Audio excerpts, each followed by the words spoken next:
Next stop, childbirth. A special Christmas delivery in Philadelphia. Police help a woman give birth to a healthy baby boy after she went into labor on the train. What a story. These two SEPTA officers heard the call. They rushed onto the train to help. They had very little time to act, but that's exactly what they did, and the little guy arrived safe and sound. Yeah, Sergeant Daniel Caban and Officer Daryl James join us now with the amazing story. Good morning. Thanks for being with us. Good morning. Thank you for having us. So this woman's water breaks, and she's on the subway train. Passengers come to her aid. They try to get the train engineer's attention, and you guys get the call. What was it like on your end?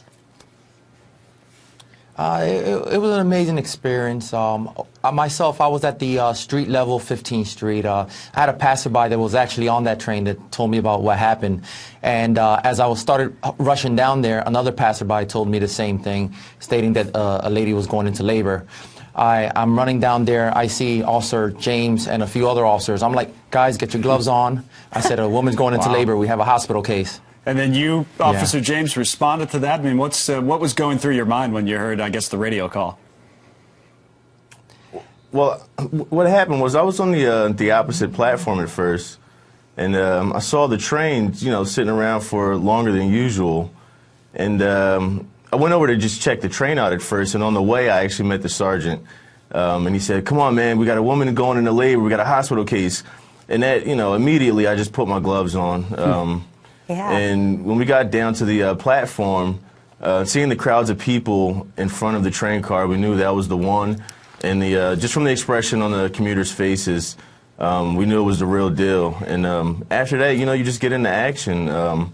There's no time for hesitation. Yeah, really. I hear that you had her lay across some seats so she didn't have to be on the floor, and you got the umbilical cord off of the little boy's neck, placed the baby into her arms. I'm sure she was so happy that you were there. But you also had to calm Dad down. I guess he was freaking out a little bit. Oh, you would think.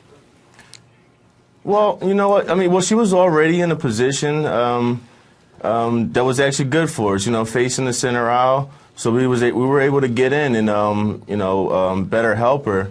And, the sergeant had the father take his shirt off. Yeah, we asked the father, because he actually left with the crowd, and then he came back, and we're like, "Who are you?" He said, "I'm the dad."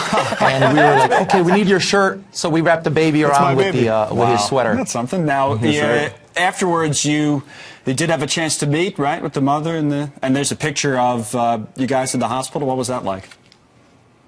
Yes. Yeah, that was amazing. We decided to take the mother some gifts and check up on her, see how she was doing, and finding out the name of the baby, I broke. Oh, that's true. Yeah. Very so emotional they're doing moment. all right. What is the baby's name, and how are they? The mother and baby are doing great, and the baby's name is Chris.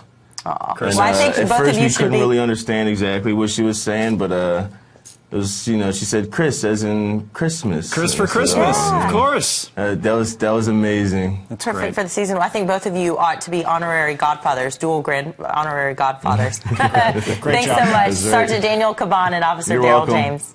Merry Christmas. What a story. Thank you.